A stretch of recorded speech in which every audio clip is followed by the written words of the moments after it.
Okay, so a new virus strain. China discovers a new coronavirus strain that lasts for 49 days. This is coming from the Natural News. Who wrote this? Written on Sunday, May 3rd by Ethan Huff. So let's take a look here.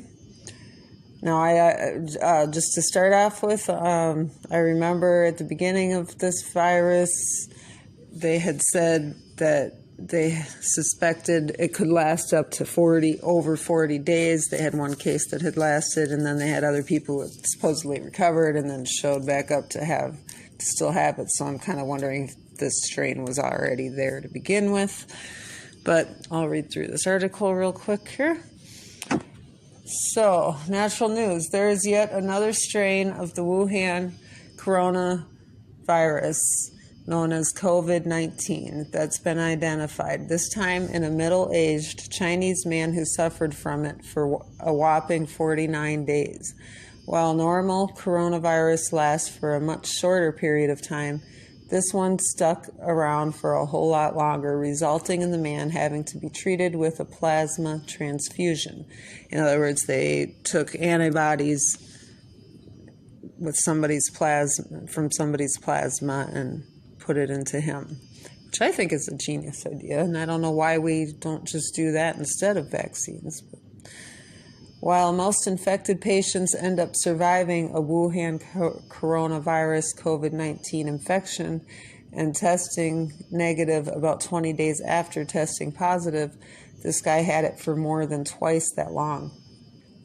The previously known longest case of the Wuhan coronavirus lasted for 37 days.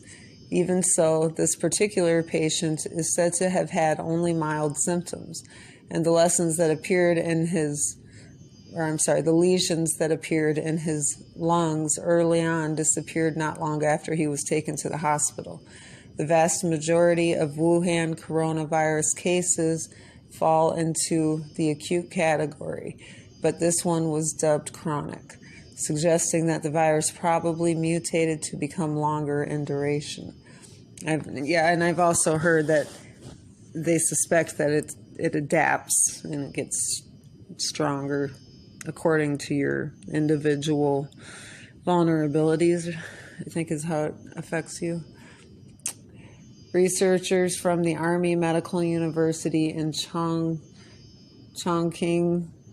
number 967 Hospital of PLA Dalian and General Hospital of the PLA Central Theater Command in Wuhan have all reportedly indicated that this particular strain of the Wuhan coronavirus, COVID-19, may have formed a symbiotic relationship with its host, meaning they both somehow benefited from each other's presence. How many coronavirus outbreaks will there be? This infected individual is said to have passed on the Wuhan coronavirus to one of his elderly female relatives who developed mild symptoms, but she recovered much more quickly than the average for her age, despite having pre-existing health conditions. This is the frustrating part, is I have an elderly woman who is waiting for me to come back to help her out with her dog, and I'm also vulnerable from my health issues, and so I'm afraid to go back to her house and be responsible for making her sick, because she just had a lung transplant a couple of years ago, and her dog is older also, and I would just feel horrible if I was responsible for getting them sick, and I know I'm not supposed to be around sick people like that, so it's very frustrating, because personally I don't really think it's as serious as they're making it out to be, but they keep making such a big deal out of it, it's hard to say. And now we got this one, so hey. Anyways, what this all suggests is that there's potentially a new mild subtype of the Wuhan coronavirus in circulation that, while not necessarily as transmissible as other strains, could be much harder to eliminate. That doesn't make sense. Other chronic patients who catch it probably wouldn't have to be treated because the symptoms are generally mild. However, they could continue to spread the infection to others because of this, resulting in new outbreaks. Whether this particular strain of the Wuhan coronavirus has reached the United States remains unknown, though it's possible, seeing as how many people who are tested positive have mild or no symptoms. In the case of this anomalous strain, reports claim that the only way to recover from it is to be injected with the blood of a survivor.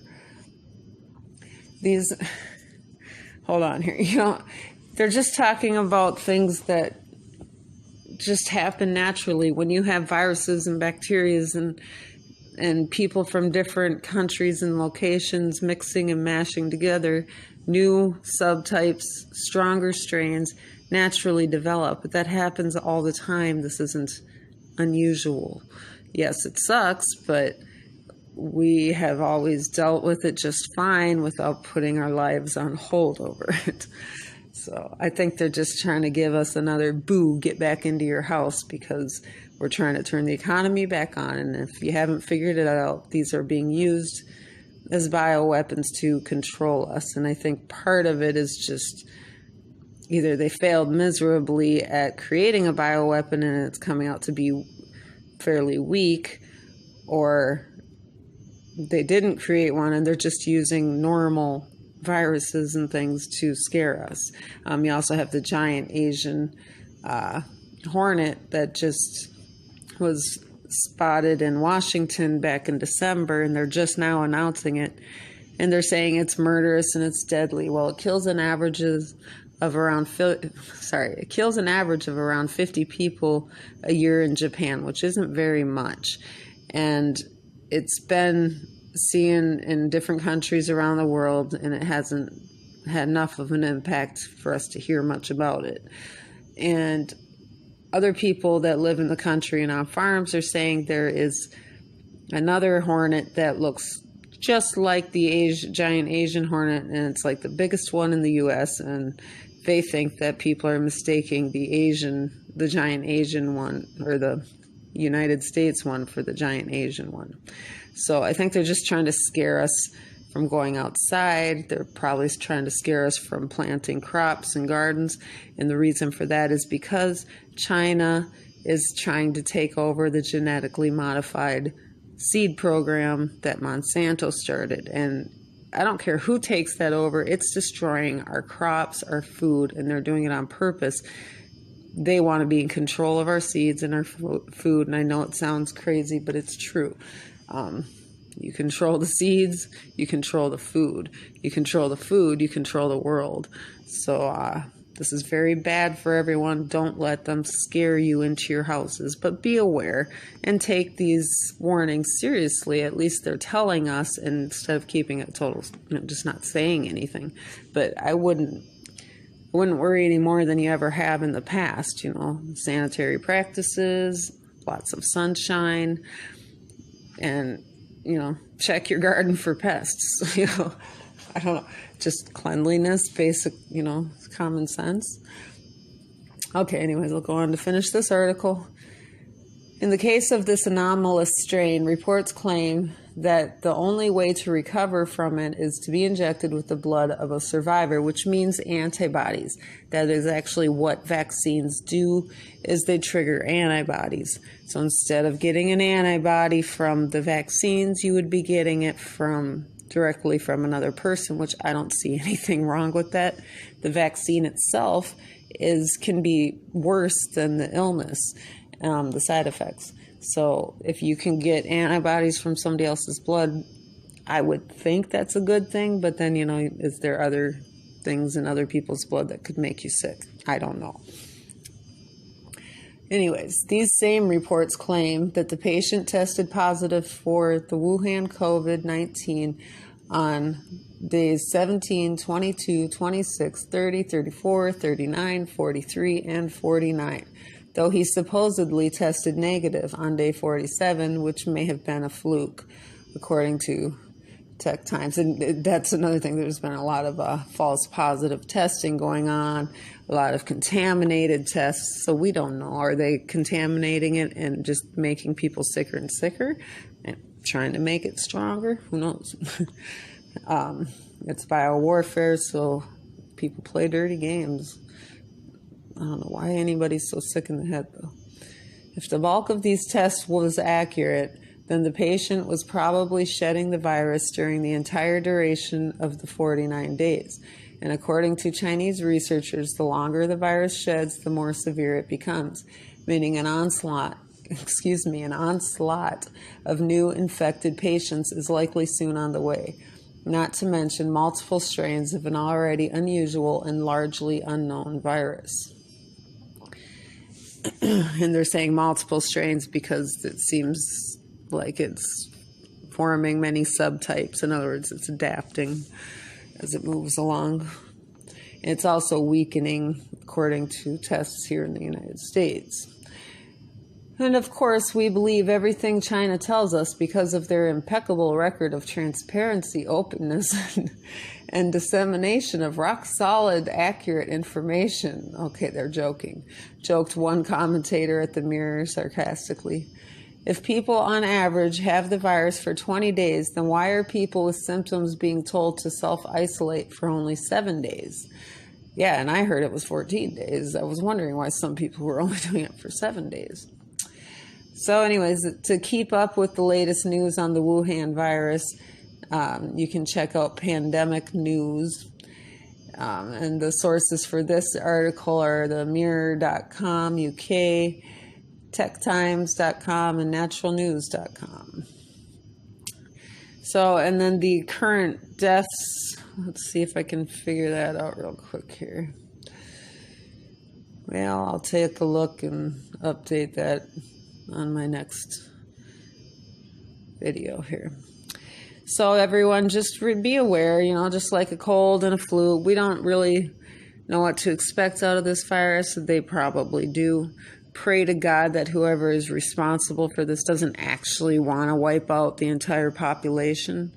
But also remember that I think it was in the Abomination of Desolation story in the Bible, it says, I'm not a scholar, but something about whoever causes this desolation believes they have it under control, and then they lose control, to sum it up. And this is starting to look a lot like that. So although we do believe that we've got as much control over it as we always have over any of these things in our lifetime, take extra precautions. If you're vulnerable, wear a face mask, even if they're telling you it doesn't work. Just make sure it's very clean. You don't want to be breathing germs back and forth into your face mask and into your lungs, but, clean face mask or a bandana or a fashionable scarf, anything to just kind of cover yourself as much as you can, especially from breathing things in. And, gloves, they've got fashionable gloves too. You go back to the days where you wore the long arm gloves or something, but there's no reason why you can't make it fun and still be cautious, even if you don't take it totally seriously like me. I'm still careful when I go in public. I keep my distance. I try not to cough or anything or touch too much. I wash my hands. Thoroughly, and when I come home, I'll change my clothes, and, I'll just try to do things like that. Keep, just be respectful of what other people might be afraid of. And I don't wear a mask, but I probably should. And I also think, on the other hand, don't overthink it. Don't let them make it into too big of a deal, because that can cause a reaction in and of itself. I've noticed every time I go in public, I'm so cautious about not coughing or anything that I can actually feel things building up in my lungs, making me feel the need to cough. And then the more I hold it back, the worse it gets. But I don't feel that way until I go to the store. And I know it's just because I'm trying so hard to be careful that it's actually causing me to feel the need to cough. And that can't be healthy either. You know, most doctors try not to give too much special attention when you're in recovery, because if you're too focused on it, on your illness, then it's harder to recover and your body reacts according to whatever you're thinking about. So, you know, keep a happy, upbeat attitude, spend lots of time in the sun, be respectful on the social distancing, you know, take sanitary, you know, measures, whatever.